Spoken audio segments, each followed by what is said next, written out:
Bienvenue dans ce nouveau podcast traitant de la blessure de trahison, et ici je reviens sur un masque, en particulier sur le masque du menteur.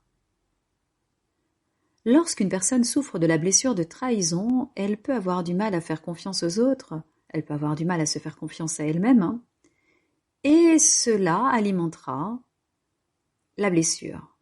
Et cela entraînera justement des comportements qui vont fortifier cette blessure. Un comportement très fréquent est celui de mentir. Le mensonge peut prendre de nombreuses formes. Il peut s'agir de mentir à propos de quelque chose de petit ou de plus grand, de mentir à quelqu'un d'autre ou de se mentir à soi-même. Dans le contexte de la blessure de trahison, le mensonge peut être utilisé pour se protéger des autres et pour se protéger surtout de la douleur potentielle que peut causer une nouvelle trahison. Et le mensonge va être utilisé également pour se trahir soi-même.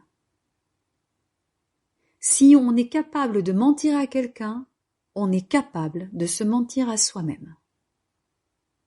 Par exemple, une personne peut mentir à elle-même en prétendant que tout va bien, alors que si elle regarde un peu plus près, c'est faux, elle ressent une douleur profonde, et elle refuse peut-être d'admettre qu'elle a besoin d'aide.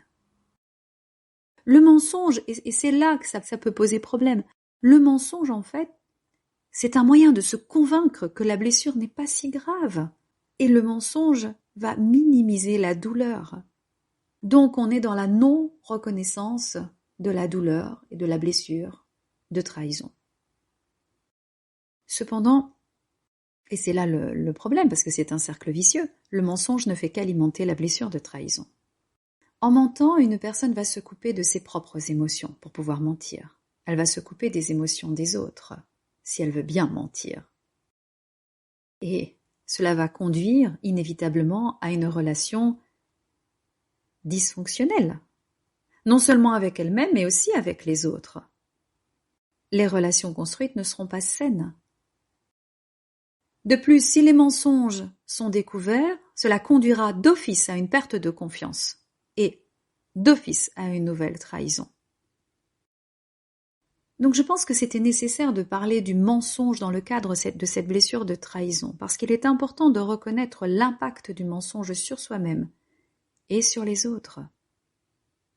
Il est important de travailler sur la construction de la confiance, et la confiance, ça passe aussi par tout se dire.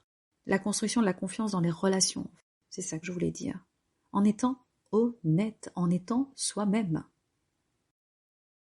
Ça, c'est aussi difficile à certains moments.